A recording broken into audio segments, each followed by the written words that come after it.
கிறிஸ்து சுவிசேஷ ஆலயத்திலிருந்து 5 நிமிட தியானம். தினம் ஒரு வேத வசனத்திற்கு உங்களுடைய அன்போடு கூட நான் வரவேற்கிறேன். இன்றைக்கு நான் தியானிக்கும்படியான வேத வசனம் 81 சங்கீதத்தில் 10 வசனம். உன்னை எகிப்து தேசத்திலிருந்து புறப்பட பண்ணின உன் தேவனாகிய கர்த்தர் நானே, உன் வாயை விரிவாய் திற, நான் அதை நிரப்புவேன். எகிப்து தேசத்திலிருந்து கர்த்தர் தம்முடைய ஜனங்களை கொண்டு வந்தார். அவர் முன் குறித்த நாளிலே தேவன கர்த்தர் அந்த அடிமைத்தனத்தின் நுகத்தை முறித்து அவர்கள் கர்த்தருடைய சேனையாக புறப்பட்டது என்பதை நாம் வாசிக்கலாம். கர்த்தர் தம்முடைய ஜனத்தை கர்த்தருடைய சேனை என்று சொல்வதை நாம் பார்க்கலாம். அவர்கள் எகிப்து தேசத்திலிருந்து புறப்பட்டு வருகிறார்கள். அவர் முன்குறித்த அன்றைய தினமே அவர்கள் புறப்பட்டார்கள் என்று வேதவசனம் சொல்லுகிறது. அப்படி அவர்கள் வருகிற பொழுது தேவன கர்த்தர் அவரிடத்தில் பேசி சொன்ன வார்த்தைகள் என்று சொல்லி யாத்திராகமம் 20 அதிகாரம் 1 வசனத்திலிருந்து நாம் பார்க்கலாம்.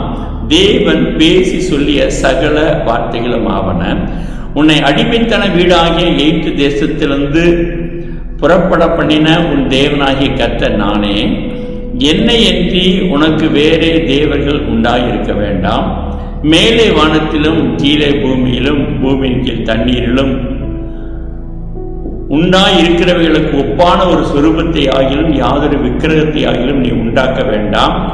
நீ அவைகளை நமஸ்கரிக்கவும் சேவிக்கவும் வேண்டாம். உன் தேவனாகிய கர்த்தராய் இருக்கிற நான் எரிச்சலுள்ள தேவனாய் இருந்து என்னை பகைக்கிறவளை குறித்து பிதாக்குடைய அக்கிரமத்தை பிள்ளைகளிடத்தில் 3ஆம் 4ஆம் தலைமுறை மட்டும் விசாரிக்கிறவராய் இருக்கிறேன் என்று கர்த்தர் கட்டளையாக மோசேயின் மூலமாக கர்த்தர் கொடுத்தார். 40 நாட்கள் மோசே சீனாய் மலையிலே இருந்து இந்த வார்த்தைகளை பெற்றுக்கொண்டு அது 10 கட்டளைகளாக அவர் கல்லினாலே செய்த பலகையிலே எழுதி அவர் கொண்டு வருகிறதை நாம் பார்க்கலாம். அவர் கொடுத்த கட்டளைகளை நாம் கட்டாயமாய் நிறைவேற்ற வேண்டும், கட்டாயமாய் கடைபிடிக்க வேண்டும். அவர் ஒருவரே தேவன், அவரை தவிர வேறு ஒருவரும் தேவன் இல்லை. ஒருவேளை அநேக தெய்வங்கள் இன்றைக்கு உலகத்தில் இருக்கிறது அவை என்று சொன்னாலும் கூட ஆண்டவராகிய இயேசு கிறிஸ்துவை போல நல்ல தேவன் ஒருவரும் இல்லை. பிதாவாகிய தேவன் இந்த கட்டளைகளை மோசேயிடத்தில் கொடுத்து என்னை எண்ணி உனக்கு வேறு தேவர்கள் உண்டாயிருக்க வேண்டாம் என்று அவர் சொல்கிறார்.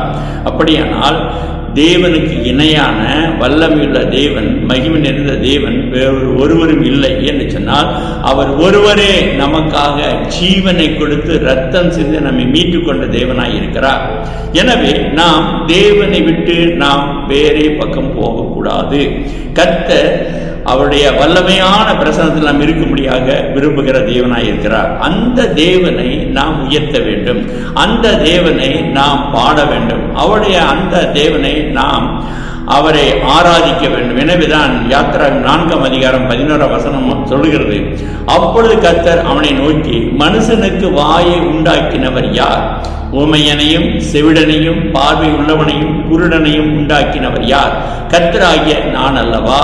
இவைகள் எல்லாம் உண்டாக்கினவரை நாம் துதிக்க வேண்டும், உண்டாக்கினவரை நாம் உயர்த்த வேண்டும்.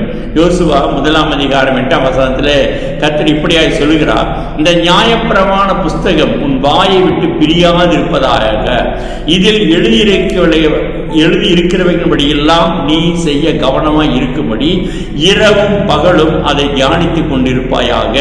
அப்பொழுது உன் வழியை வாய்க்க பண்ணுவாய், அப்பொழுது புத்திமானாய் நடந்து கொள்ளுவாய். ஆமென். யோசுவா 1 அதிகாரம் 9 வசனம் சொல்லுகிறது, நான் உனக்கு கட்டளையிடவில்லையா? பலங்கொண்டு தினமனதாயிரு, திகையாதே, கலங்காதே, நீ போகும் இடமெல்லாம் உன் தேவனாகிய கர்த்தர் உன்னோடே இருக்கிறார் என்றார். ஆமென்.